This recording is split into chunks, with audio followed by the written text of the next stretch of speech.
Meu mundo desabou quando encontrei preservativos escondidos no carro do meu marido. Resolvi que não deixaria barato e injetei molho de pimenta em todos eles, e com isso acabei revelando o pior tipo de traição. Quando o telefone tocou naquela noite, a voz da enfermeira foi clara. Sua irmã e seu marido foram internados com queimaduras graves nas partes íntimas. Mas antes de continuar, confira se você já está inscrito no canal e escreva nos comentários de onde você está assistindo este vídeo. Adoramos saber até onde nossas histórias estão chegando. Dizem que a ignorância é uma bênção. Durante 3 anos, vivi feliz em meu casamento com Rafael, sem questionar suas frequentes viagens a trabalho ou as ligações que ele atendia em outro cômodo. Até aquela quinta-feira. Eu precisava pegar uns documentos no carro dele, estacionado na garagem. Enquanto procurava na pasta de couro que Rafael sempre levava, meus dedos encontraram uma pequena caixa retangular escondida num compartimento interno. Preservativos. Uma caixa nova, ainda lacrada. Fiquei paralisada, segurando aquela caixa como se fosse uma bomba prestes a explodir. Rafael e eu não usávamos preservativos há anos. Estávamos tentando engravidar há meses. Uma dormência gelada se espalhou pelo meu corpo enquanto as peças se encaixavam. As viagens frequentes, as mensagens apagadas. O cheiro diferente quando ele voltava tarde. E agora, isto. Clara, você achou os documentos? A voz de Rafael ecoou pela casa, me arrancando do transe. Guardei rapidamente a caixa onde a encontrei. Ainda estou procurando, respondi, tentando soar normal, embora minha voz tenha saído aguda e estranha. Passei o resto da tarde em piloto automático. Servi o jantar. Sorri quando necessário. Fiz perguntas sobre o dia dele. E o tempo todo, aquela caixa de preservativos pulsava em minha mente como um coração acusador. Enquanto lavava a louça, observava Rafael no sofá, tranquilo, assistindo televisão como se não carregasse um segredo devastador. A raiva começou a substituir o choque inicial. Anos de dedicação, de amor, de construir uma vida juntos. Tudo isso para ele me trair? Uma ideia se formou, terrível e tentadora. Quando Rafael finalmente foi dormir, esperei até ouvir sua respiração pesada, indicando sono profundo. Silenciosamente, voltei ao carro. Meus dedos tremiam quando abri a pasta e retirei a caixa de preservativos. Na cozinha, peguei uma pequena seringa que tínhamos para medicar nosso gato. No armário de temperos, encontrei o que procurava, meu molho de pimenta caseiro, aquele que até Rafael evitava por ser extremamente ardido. Lentamente, com uma precisão que me surpreendeu, fiz pequenos furos em cada embalagem e injetei algumas gotas do molho. Os furos eram quase imperceptíveis e o molho transparente logo foi absorvido. Vamos ver com quem você vai usar isso agora, murmurei para mim mesma, devolvendo tudo exatamente como estava. No dia seguinte, Rafael anunciou que teria uma reunião importante e voltaria tarde. Beijou minha testa antes de sair, como sempre fazia. O beijo agora parecia queimar minha pele como ácido. Boa sorte na reunião, disse, com um sorriso que não alcançava meus olhos. Passei o dia numa névoa de raiva e dor. Planejava confrontá-lo quando voltasse, exigir a verdade, mas o destino tinha outros planos. Às 23h42, meu telefone tocou. Um número desconhecido. Senhora Clara Mendes? Perguntou uma voz formal. Sim, sou eu. Aqui é do Hospital Santa Clara. Seu marido, Rafael Mendes, deu entrada na emergência com queimaduras graves na região genital. Ele pediu que a notificássemos. Meu coração acelerou. Era um misto de vingança satisfeita e culpa nascente. Estou indo para aí, respondi automaticamente. A enfermeira hesitou. Senhora, há também outra paciente que foi admitida junto com seu marido, com sintomas similares. Outra paciente? Sim, pelos documentos parece ser sua irmã, Marina Alves. O chão desapareceu sob meus pés. Marina. Minha irmã caçula. A garota que eu praticamente criei depois que nossa mãe faleceu. A única pessoa que ainda me restava da família. Deve haver algum engano, consegui dizer, minha voz quase irreconhecível. Sinto muito, senhora. Os dois foram trazidos juntos. Estão sendo tratados para queimaduras químicas graves. Será que poderia vir o quanto antes? Desliguei o telefone e permaneci imóvel na escuridão da sala. As implicações do que havia acabado de descobrir eram avassaladoras. Não era apenas uma traição qualquer, era meu marido, com minha irmã. E agora, por minha própria mão, os dois estavam no hospital. Uma risada histérica escapou da minha garganta. Eu queria pegar meu marido no ato, talvez flagrá-lo com alguma colega de trabalho ou uma desconhecida. Jamais imaginei que estaria dirigindo para o hospital naquela noite para confrontar não só a traição do meu marido, mas também a da minha única irmã. O universo tem um senso de humor perverso. O hospital estava estranhamente silencioso quando cheguei. Na recepção, murmurei os nomes como se fossem palavras estrangeiras, difíceis de pronunciar. A atendente me olhou com aquela mistura de pena e curiosidade que as pessoas reservam para tragédias alheias. Quarto 307 para seu marido. Sua irmã está no 310, ela disse, evitando meus olhos. Parei no corredor entre os dois quartos, paralisada pela indecisão. Quem confrontar primeiro? O homem que jurou fidelidade ou o sangue do meu sangue? Optei por Rafael. Precisava ver seus olhos quando me visse entrar. Abri a porta suavemente. O quarto estava iluminado apenas pela luz fraca que vinha da janela. Rafael estava deitado. Um curativo volumoso visível sob o lençol que cobria sua região pélvica. Seus olhos estavam fechados, mas abriram imediatamente ao ouvir meus passos. Clara. Sua voz era um sussurro rouco de dor e vergonha. Permaneci em silêncio, observando-o.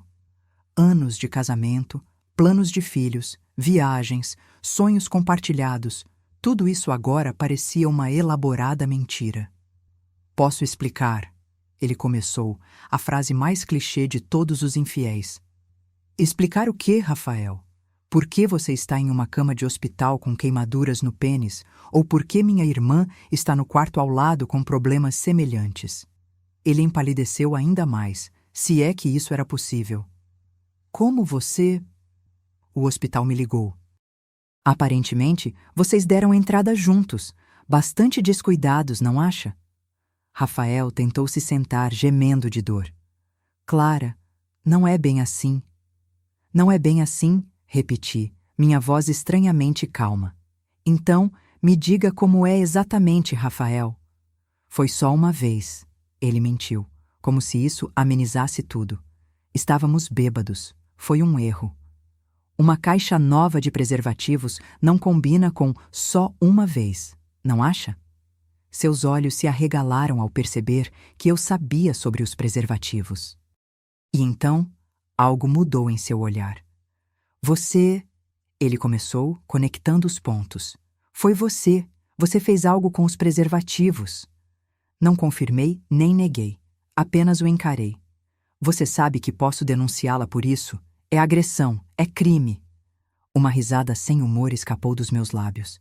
E você vai explicar como estava usando esses preservativos com minha irmã? Vai contar ao juiz como traía sua esposa com a cunhada? Vá em frente. Rafael afundou no travesseiro, derrotado. O silêncio preencheu o quarto por um longo momento. Quanto tempo? Perguntei finalmente. Ele desviou o olhar. 6 meses. 6 meses. Meio ano de mentiras. Enquanto eu chorava cada mês quando minha menstruação vinha, desesperada para dar-lhe um filho, ele estava nos braços da minha irmã. O médico disse... Ele começou hesitante. Disse que pode haver danos permanentes, que talvez eu nunca mais consiga ter uma ereção normal? Completei, sem qualquer empatia na voz. Que irônico, não é? Tantos planos para uma família e agora... Virei-me para sair, incapaz de continuar olhando para ele. Clara, por favor, ele implorou. Não vá assim. Precisamos conversar, resolver isso. Resolver? Virei-me lentamente. Não há nada para resolver, Rafael. Você escolheu minha irmã. Agora vocês podem ficar juntos, compartilhando pomadas para queimaduras. Saí do quarto, fechando a porta suavemente atrás de mim. No corredor, respirei fundo várias vezes, tentando controlar a vertigem que ameaçava me derrubar. Era hora de enfrentar Marina. O quarto 310 era idêntico ao de Rafael, exceto pela figura no leito. Marina parecia menor, mais frágil do que eu me lembrava. Seus olhos estavam inchados de tanto chorar e ela empalideceu ao me ver. Clara. Sua voz era um fio. Eu sinto muito. Fiquei parada à porta, incapaz de me aproximar. A menina a quem ensinei a andar de bicicleta, a quem ajudei com a lição de casa, a quem consolei quando nossos pais morreram, ela havia se tornado uma estranha para mim. Por que, Marina? Ela fechou os olhos, lágrimas silenciosas escorrendo por suas bochechas. Eu não sei. Começou como algo bobo. Ele me dava atenção. Dizia que eu era especial. Ele é casado. Comigo, sua irmã. Cada palavra era como uma pedra que eu jogava. Eu sei. Ela soluçou. E me odeio por isso todos os dias. Observei sua dor, procurando em mim algum vestígio de compaixão, mas não encontrei nada além de um vazio imenso. O médico disse que haverá inflamação por semanas. Talvez cicatrizes permanentes, ela murmurou. Acho que merecemos... Não fale como se vocês dois fossem vítimas de algum acidente, Marina. Vocês fizeram escolhas. Agora estão vivendo as consequências. Ela me olhou, surpresa com a dureza em minha voz. Clara, você sabe algo sobre o que aconteceu com os preservativos? Ignorei a pergunta. As coisas que você deixou no meu apartamento, vou enviá-las para a casa da sua amiga Júlia. Não quero que volte lá. Clara, por favor. Ela tentou se sentar, mas recuou com uma careta de dor. Somos família, a única família que resta uma para a outra. Não somos mais. Com essas palavras, virei-me e saí. No corredor, cruzei com um médico que entrava no quarto dela. Ele me lançou um olhar curioso, mas não disse nada. Caminhei pelo hospital como uma sonâmbula, passando pela recepção sem ver ninguém, chegando ao estacionamento sem me lembrar do trajeto. Dentro do carro, finalmente, permiti que a realidade me atingisse com toda sua força. Em uma única noite, eu havia perdido meu marido e minha irmã. Havia causado dor física considerável a ambos, talvez com consequências permanentes. Mas o que mais me assustava não era o que eu havia feito. Era o fato de que não sentia remorso, apenas alívio. Como se um grande peso tivesse sido removido do meu peito. Liguei o carro e dirigi para casa, sabendo que quando chegasse, começaria a empacotar as coisas de Rafael. Nossa vida juntos havia terminado e, estranhamente, eu me sentia mais leve do que havia me sentido em anos. Passei a semana seguinte em uma espécie de transe funcional. Empacotei as roupas de Rafael em caixas que alinhei no corredor. Mudei as fechaduras. Bloqueei os números de telefone de Rafael e Marina. Era como se estivesse realizando uma cirurgia, removendo meticulosamente um câncer da minha vida. Quando Rafael apareceu para pegar suas coisas, 10 dias depois do incidente, eu não estava em casa. Deixei as caixas na garagem e uma carta de advogado informando que qualquer comunicação deveria ser feita através dos representantes legais. Simples, limpo, final. Ou pelo menos era o que eu pensava. Na terceira semana após aquela noite fatídica, recebi uma ligação do hospital. O mesmo número daquela noite. Senhora Clara Mendes? A voz era a mesma, formal e distante. Sim, é ela. Estou ligando para informá-la que sua irmã, Marina Alves, foi readmitida com complicações. Ela pediu especificamente que a notificássemos. Minha primeira reação foi desligar. Marina havia feito sua escolha e eu a havia removido da minha vida. Mas algo me deteve. Uma curiosidade mórbida, talvez, ou um resquício do instinto protetor que sempre tive com ela. Que tipo de complicações? Perguntei. Infecção grave resultante das queimaduras anteriores. Ela está na UTI. UTI. De repente, a gravidade do que eu havia feito me atingiu. Molho de pimenta em mucosas sensíveis era uma coisa, mas uma infecção que requeria UTI era algo muito mais sério. Entendo, respondi, minha voz fraca. Obrigada pela informação. Ela pediu para lhe entregar algo caso entrasse em contato, continuou a enfermeira. Uma carta e uma pasta. Disse que é importante. Vou passar para buscar, respondi automaticamente, embora parte de mim quisesse simplesmente ignorar o pedido. 2 horas depois, eu estava no hospital novamente. Diferente da última vez, agora o ambiente estava movimentado, cheio de pessoas apressadas e barulho. A enfermeira que me atendeu não era a mesma da ligação, mas já tinha sido informada sobre minha visita. Ela deixou este envelope para a senhora, disse, entregando-me um grande envelope pardo, e pediu para dizer que, não importa o que aconteça, ela sente muito. Aceitei o envelope com um aceno de cabeça. Posso vê-la? Infelizmente não.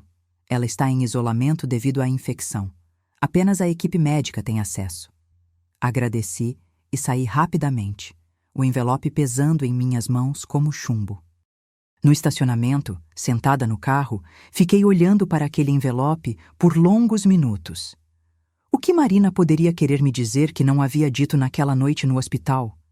Que desculpas ela teria inventado para tentar justificar a traição mais dolorosa que eu poderia imaginar? Finalmente, abri o envelope. Dentro havia 2 itens. Uma carta manuscrita em papel de caderno e uma pasta fina contendo o que pareciam ser exames médicos. Comecei pela carta.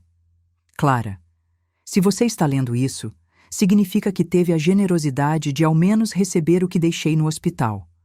Sei que nada do que eu disser vai consertar o que fiz ou apagar a dor que causei. Não estou pedindo perdão. Sei que não o mereço. O que estou prestes a contar não é uma desculpa, mas acho que você merece saber toda a verdade. Há mais nesta história do que apenas uma traição terrível. Rafael e eu não nos envolvemos por acaso. Ele me procurou há 6 meses com uma proposta. Na época, eu estava passando por dificuldades financeiras que você desconhecia. Tinha dívidas que não conseguia pagar e estava prestes a perder meu apartamento. Rafael me ofereceu uma solução. Ele me pagaria todas as dívidas se eu tivesse um filho dele. Parei a leitura, atordoada. Um filho? Que tipo de proposta doentia era essa? Continuei lendo, mãos tremendo. Sei que parece loucura, e é. Mas ele me explicou que vocês estavam tentando há anos sem sucesso e que os médicos haviam dito que você tinha problemas para engravidar. Ele queria um filho que fosse de sangue, como ele dizia, e achou que eu, sendo sua irmã, seria geneticamente próxima o suficiente para parecer seu filho. Era repugnante, mas eu estava desesperada, e ele prometeu que seria apenas inseminação artificial. Mas depois de um tempo, ele começou a insistir que tentássemos naturalmente para aumentar as chances. Eu me senti presa, Clara. Ele já havia pago minhas dívidas e ameaçou me expor se eu recuasse. Nos últimos exames, descobrimos que eu havia engravidado.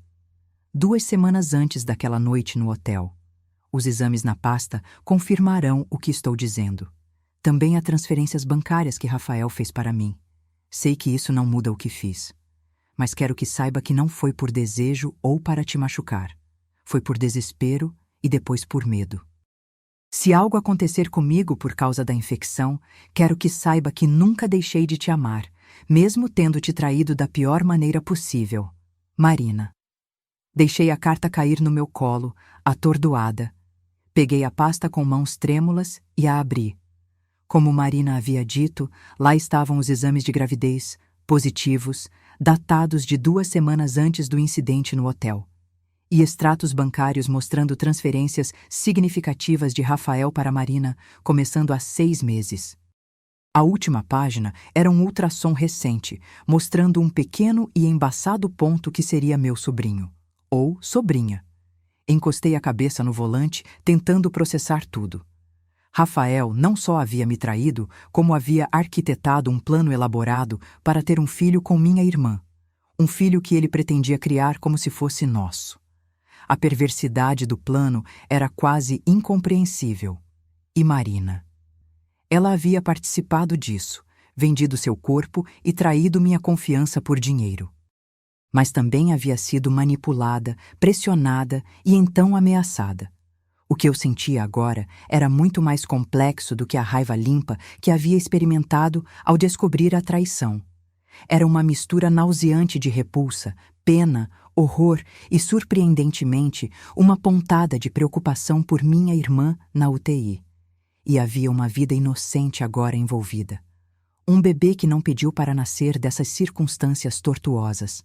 Liguei o carro, minha mente trabalhando freneticamente. O primeiro passo era claro. Precisava conversar com meu advogado sobre o que havia descoberto. Os documentos na pasta seriam cruciais para o divórcio. Quanto a Marina, ainda não sabia o que fazer. Parte de mim queria continuar com o corte total, deixá-la lidar com as consequências de suas escolhas. Mas outra parte, a parte que a havia criado desde pequena, não conseguia ignorar que ela estava gravemente doente, carregando uma vida inocente. E então havia a questão mais perturbadora de todas: o que aconteceria com o bebê? Esse filho que Rafael havia planejado nos enganar para criar como nosso? Enquanto dirigia para casa, percebi que minha vida havia se transformado em algo que eu não reconhecia mais. De esposa traída buscando vingança, eu havia me tornado parte de um drama muito mais complexo e perturbador do que jamais poderia ter imaginado. Os dias que se seguiram foram um borrão de ligações para advogados, visitas ao hospital e noites insones.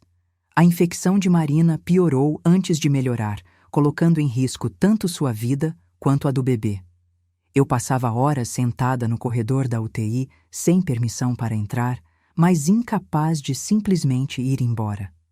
Rafael tentou me contatar várias vezes, mas mantive minha resolução de falar apenas através de advogados.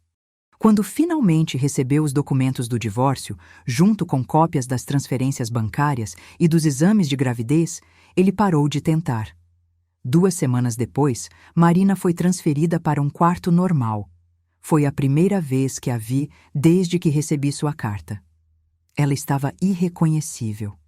Seu rosto, antes vibrante, estava macilento e marcado por olheiras profundas.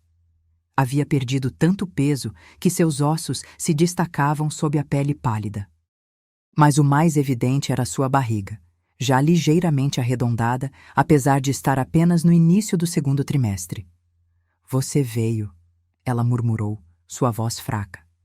Não havia surpresa em seus olhos, apenas uma resignação exausta. "Vim", respondi, sentando-me na cadeira ao lado da cama. "Li sua carta." Ela assentiu lentamente. Imaginei que sim. Ficamos em silêncio por um momento, o peso de tudo o que havia acontecido pairando entre nós como uma presença física. "Os médicos disseram que você quase morreu", falei finalmente. "Sim, a infecção se espalhou mais do que eles esperavam." Ela hesitou. "Mas o bebê está bem. É um milagre, considerando tudo." Olhei para sua barriga. Era surreal pensar que ali crescia um ser humano concebido em uma trama tão sórdida. "O que você pretende fazer, Marina?" Ela não respondeu imediatamente. Lágrimas silenciosas começaram a escorrer por seu rosto. "Não sei", admitiu finalmente.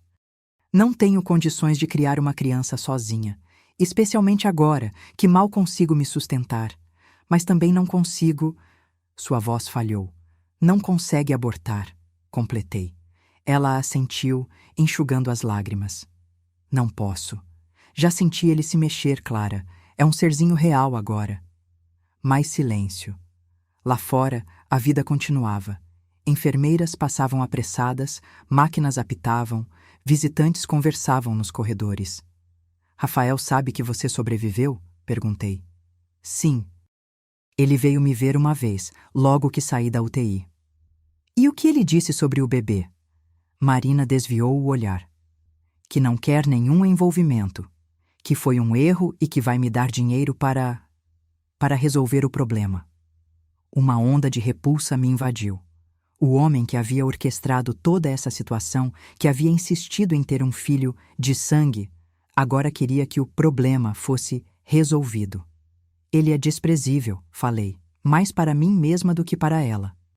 "Eu também sou", respondeu Marina, sua voz embargada. Eu te traí da pior maneira possível, Clara.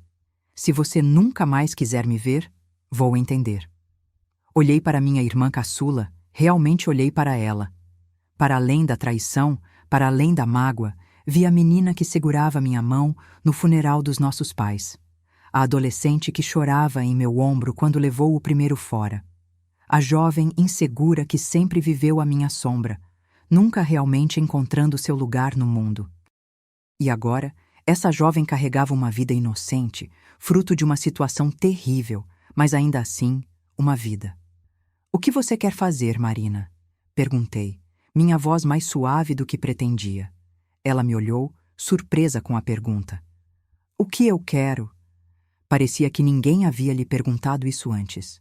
Sim, independentemente de dinheiro, de Rafael, de mim, o que você quer para esse bebê? Sua mão pousou instintivamente sobre a barriga. Quero que ele tenha uma chance, ela sussurrou. Uma vida boa, com pessoas que o amem de verdade. Não como foi concebido. Assenti, sentindo uma estranha calma me envolver. Vou te ajudar, disse, as palavras saindo antes mesmo que eu tivesse consciência total da decisão. Não por você, não agora. Talvez um dia, mas por esse bebê que não tem culpa de nada. Marina me olhou incrédula. Você me ajudaria? Depois de tudo? Vou ajudar o bebê, corrigi. Você terá que provar com o tempo que merece meu perdão e minha confiança novamente. Ela assentiu, compreendendo os termos. Obrigada, sussurrou. É mais do que mereço. Sim, concordei levantando-me. Descanse agora. Voltarei amanhã para conversarmos sobre os próximos passos. No caminho para casa, percebi que havia tomado uma decisão que mudaria permanentemente o rumo da minha vida. Não seria fácil. Havia muita mágoa, muita traição para superar.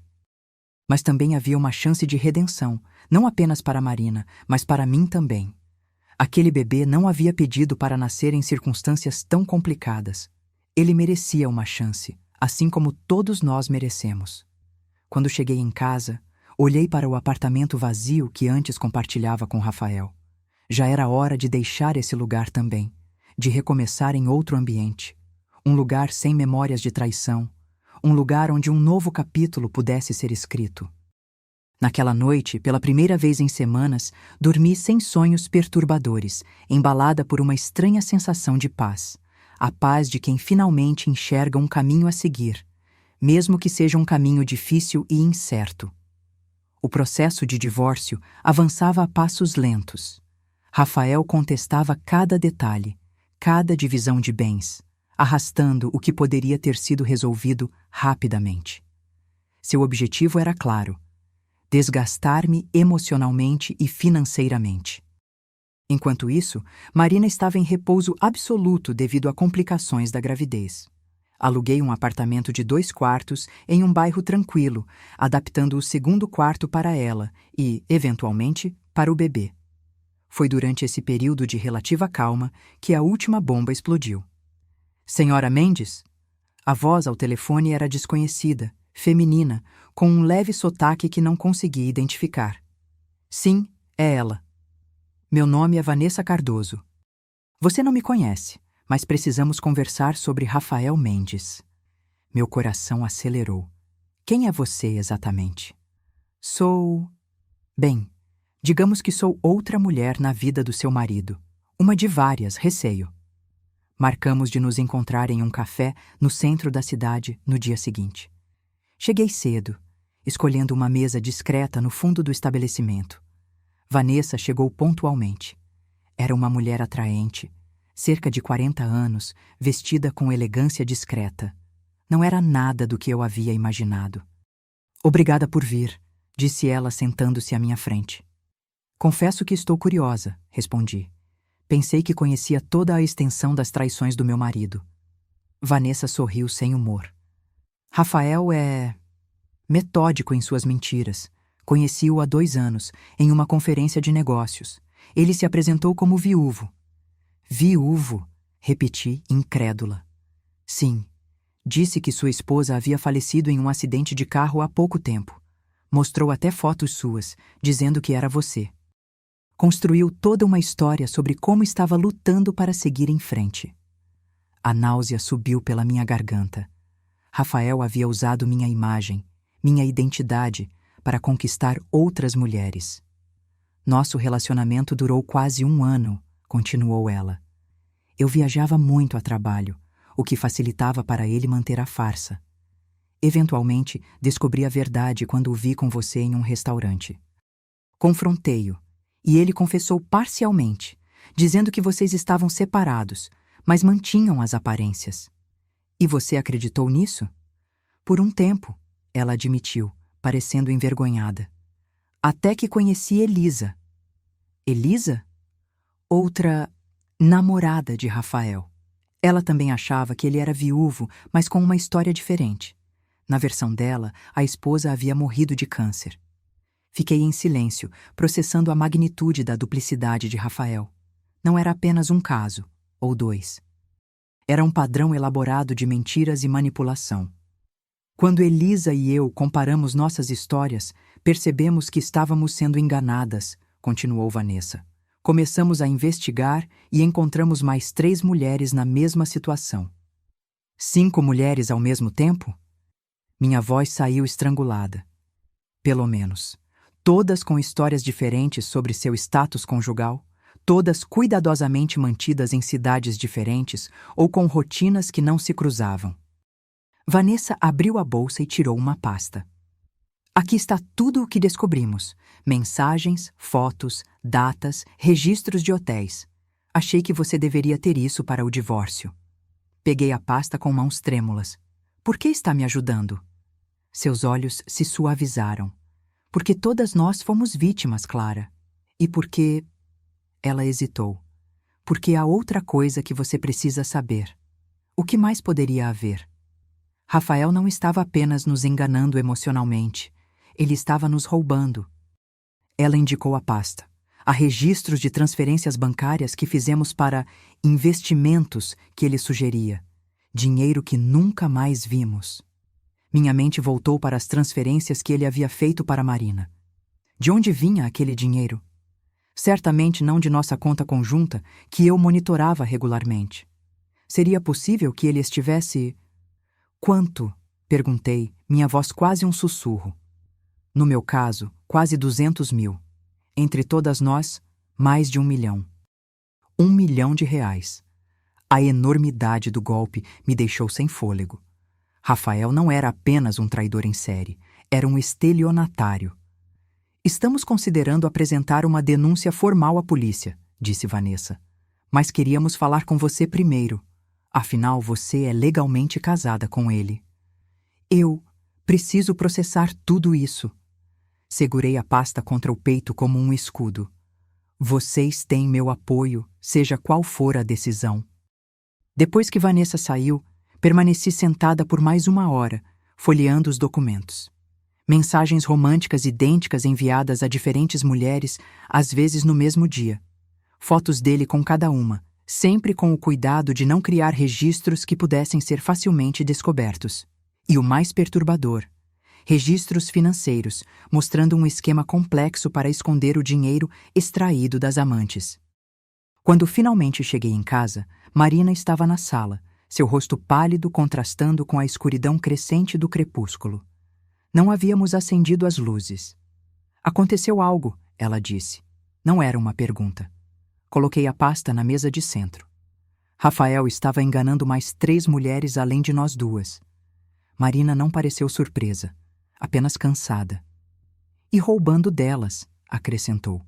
Olhei para ela atônita. Você sabia? Suspeitava. Encontrei algumas mensagens no celular dele uma vez quando... Bem, você sabe. Ela desviou o olhar, envergonhada. E ele sempre parecia ter dinheiro, mesmo quando reclamava das finanças da empresa. Por que não me contou? O que eu diria, Clara? Ei, estou dormindo com seu marido e acho que ele está roubando outras mulheres? Seu tom era amargo, autodepreciativo. Sentei-me pesadamente ao lado dela. Não consigo acreditar que fui tão cega. Ele era bom no que fazia, disse Marina suavemente. Manipulava todos ao seu redor, inclusive eu. Especialmente você, corrigi. Ele usou sua vulnerabilidade financeira, seu vínculo comigo, tudo o que pôde para conseguir o que queria. Marina pousou a mão sobre a barriga, um gesto que se tornara automático. Ao menos uma coisa boa veio de tudo isso, murmurou. Olhei para sua barriga e, pela primeira vez, senti uma pontada de algo próximo à afeição por aquela vida em desenvolvimento. Não mais uma lembrança da traição, mas um ser inocente, completamente separado das maquinações de seu pai biológico. Vou ligar para meu advogado, disse, levantando-me. Com esses novos documentos, Rafael não terá chance de contestar o divórcio e provavelmente enfrentará acusações criminais.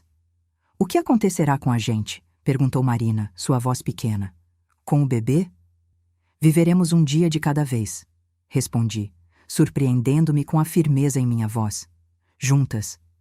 Naquela noite, enquanto Marina dormia, liguei para Daniel, meu advogado, relatando as novas descobertas. Ele ficou em silêncio por um longo momento após eu terminar. Clara, disse finalmente, isso muda tudo. Não estamos mais falando apenas de divórcio por infidelidade. Estamos falando de fraude em larga escala, possível lavagem de dinheiro e muito mais. A polícia precisará ser envolvida. Entendo. Você está preparada para isso? Será um processo público. Sua vida, a traição com sua irmã, tudo isso virá à tona. Fechei os olhos, pensando no bebê que viria, em como seria expô-lo, antes mesmo do nascimento, a um escândalo dessa magnitude. E se houver outra maneira? Perguntei lentamente. Que maneira? E se eu propuser um acordo? Divórcio discreto, divisão justa dos bens em troca de ele devolver o dinheiro às vítimas e desaparecer de nossas vidas para sempre? Houve um longo silêncio. Você realmente acha que ele aceitaria isso? Que tipo de homem abandonaria o próprio filho? O tipo de homem que sugeriu um aborto quando soube que minha irmã estava na UTI, respondi friamente. O tipo de homem que mantém 5 relacionamentos simultâneos baseados em mentiras elaboradas. Terei que consultar as outras vítimas, disse Daniel, mas posso apresentar a proposta. Você está certa de que é isso que quer? Olhei para o quarto onde Marina dormia, carregando uma nova vida. Sim, respondi. É isso que quero. A resposta de Rafael veio 3 dias depois. Como esperado, ele aceitou o acordo com surpreendente rapidez. Não por remorso ou decência, mas por autopreservação. O divórcio seria finalizado discretamente. Ele restituiria o dinheiro das vítimas em parcelas mensais substanciais e renunciaria a qualquer direito sobre o bebê. Em troca, nenhuma queixa criminal seria apresentada. Sua reputação permaneceria intacta, pelo menos publicamente. Assinei os documentos com uma estranha sensação de paz. Não era justiça completa. Rafael merecia punição muito mais severa pelo que havia feito. Mas era uma resolução que protegeria o futuro daquele bebê inocente e nos permitiria reconstruir nossas vidas longe de sua influência tóxica. Quando saí do escritório do advogado naquele dia, senti como se um peso enorme tivesse sido removido dos meus ombros. A traição ainda doía, a ferida ainda estava aberta, mas pela primeira vez vislumbrei a possibilidade de cura. Rafael partiu para o exterior 2 semanas depois, alegando uma oportunidade de trabalho repentina. Poucos questionaram sua história.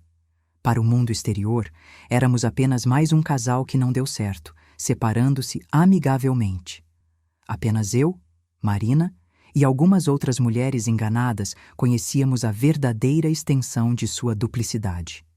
E o bebê, é claro, cresceria sem jamais conhecer o homem que o concebeu em circunstâncias tão sórdidas. Algumas pessoas poderiam considerar isso uma tragédia.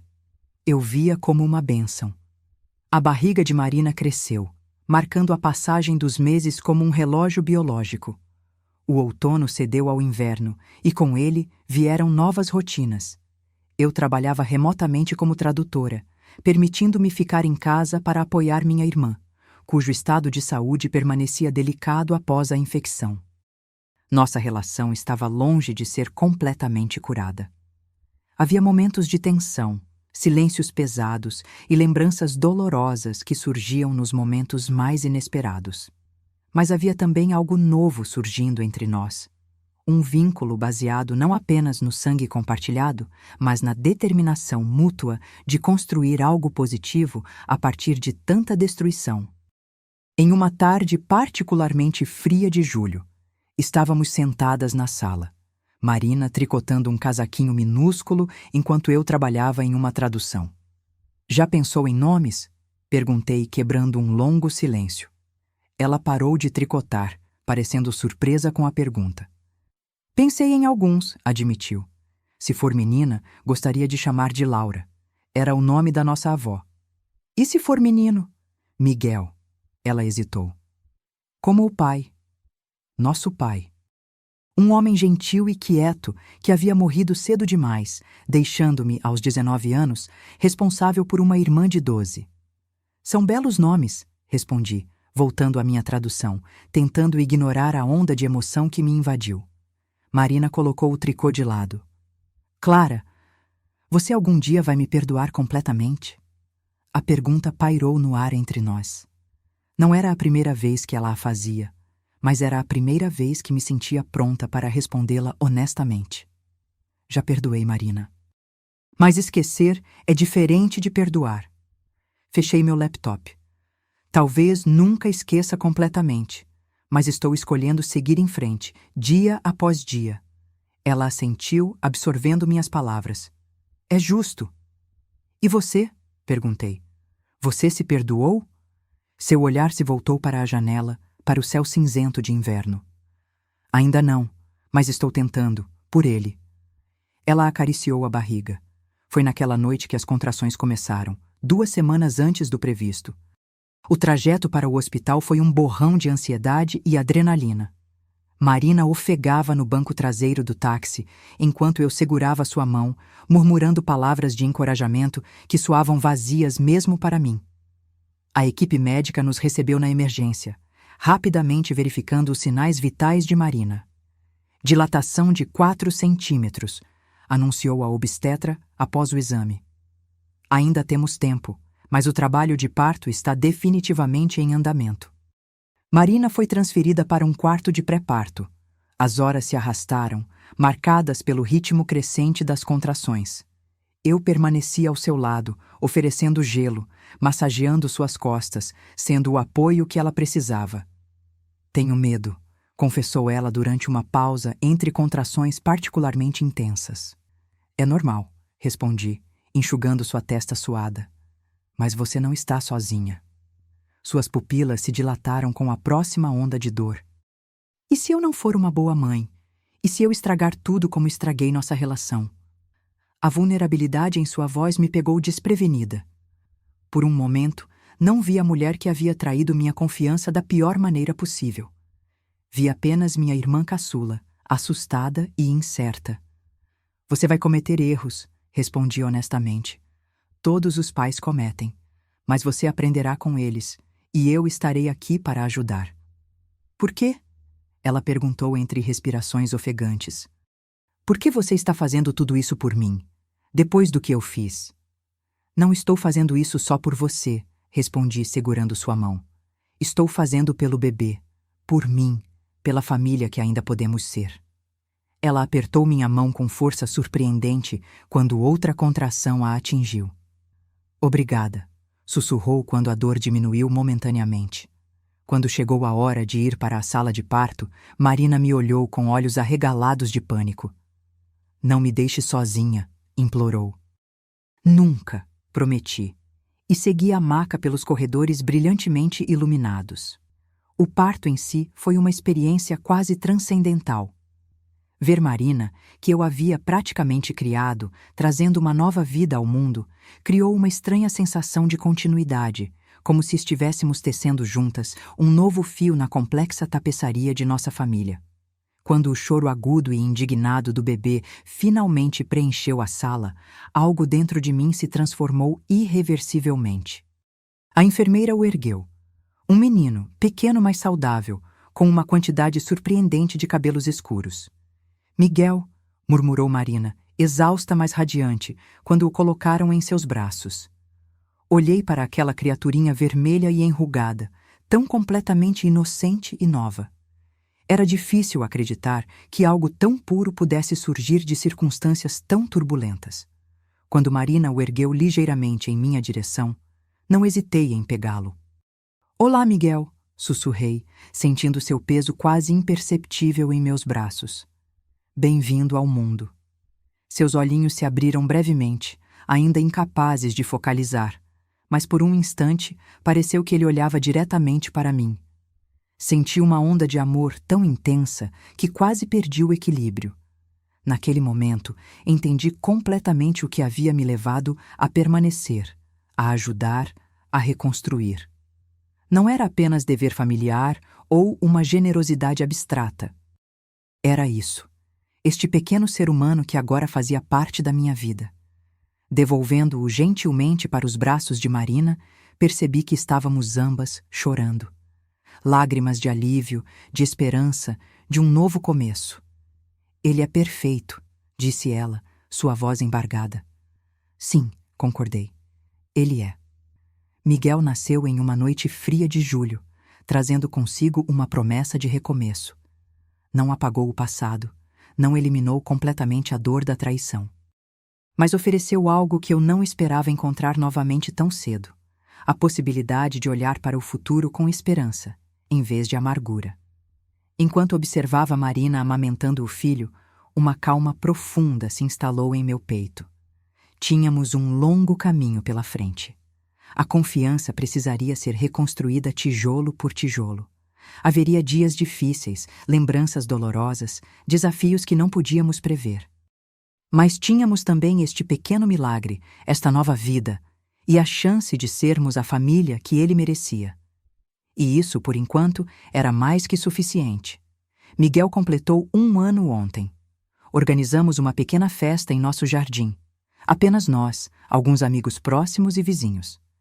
Ele ainda não entende o conceito de aniversário, mas riu alegremente quando todos cantamos parabéns, fascinado pelas chamas das velas que Marina soprou por ele. O tempo passa de maneira estranha quando se acompanha o crescimento de uma criança. Parece que foi ontem que o segurei pela primeira vez naquela sala de parto, mas também sinto como se ele sempre tivesse feito parte de nossas vidas. Marina conseguiu um emprego de meio período em uma livraria local, permitindo-lhe equilibrar a maternidade com alguma independência financeira. Nos dias em que trabalha, sou eu quem cuida de Miguel. Desenvolvemos uma rotina que funciona surpreendentemente bem. As pessoas frequentemente confundem nossos papéis, assumindo que Miguel é meu filho. Não nos incomodamos em corrigir desconhecidos. É complicado demais explicar a verdade.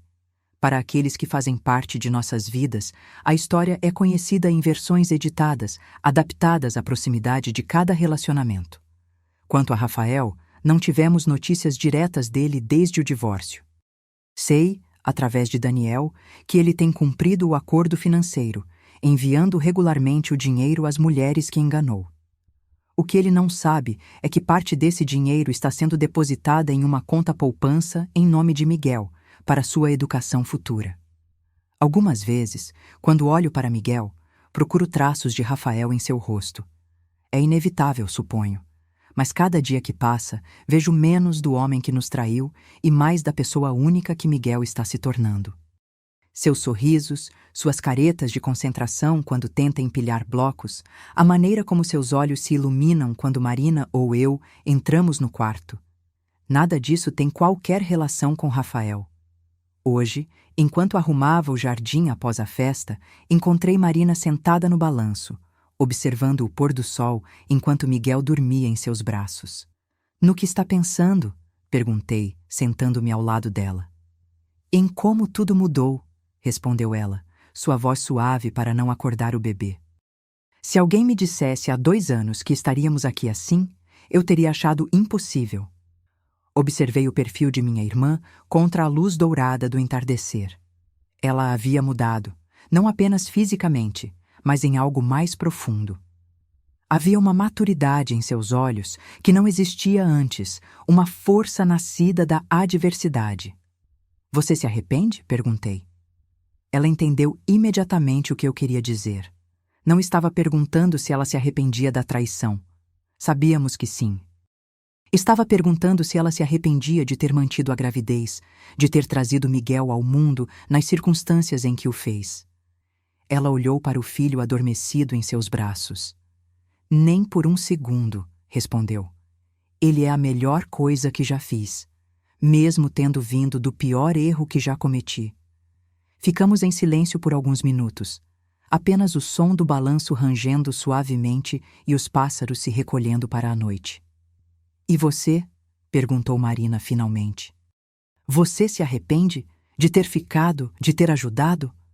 Pensei em como minha vida poderia ter sido se eu tivesse escolhido o caminho mais fácil, cortar todos os laços com Marina, processar Rafael com toda a força da lei, talvez até mesmo me mudar para outro país e recomeçar completamente sozinha. Teria sido justificável. Ninguém teria me culpado.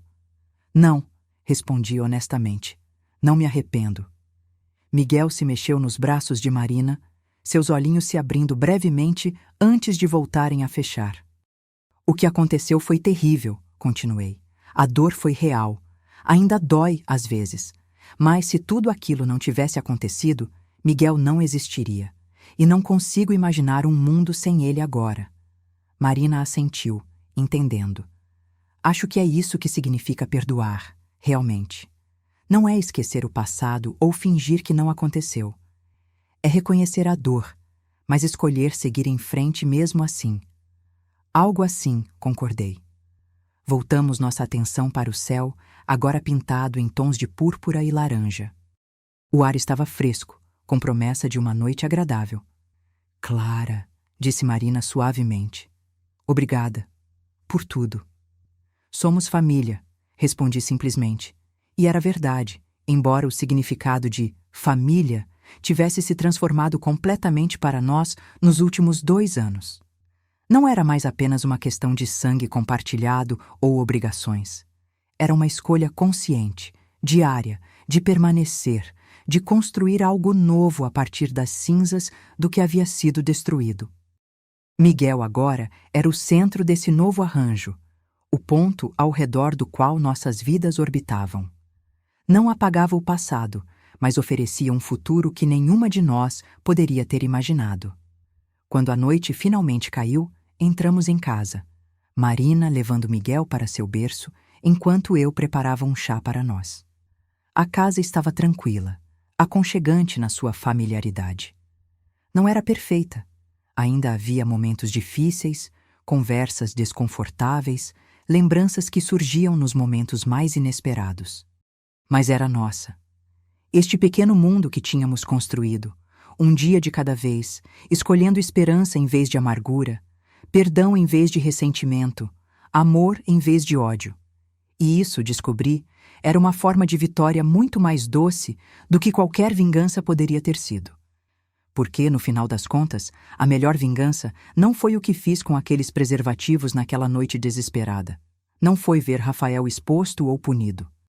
A melhor vingança foi esta: viver bem, amar profundamente e encontrar felicidade novamente, apesar de tudo o que ele havia feito para destruir isso. Quando ouvi o monitor do bebê transmitir os suaves roncos de Miguel, sorri. A vida que tínhamos agora não era a que planejei, nem a que sonhei. Era muito mais complicada, mais imperfeita, mais real. E, surpreendentemente, também mais rica em significado, mais profunda em suas alegrias, mais genuína em seu amor. Quem diria que a maior dor que já senti acabaria me levando à maior alegria que já conheci? Agora, se você gostou dessa história, clica em se inscrever e me diz nos comentários qual parte te deixou de queixo caído. Ah, e não esqueça de se tornar membro para ter acesso a vídeos exclusivos que não posto aqui. Te espero lá.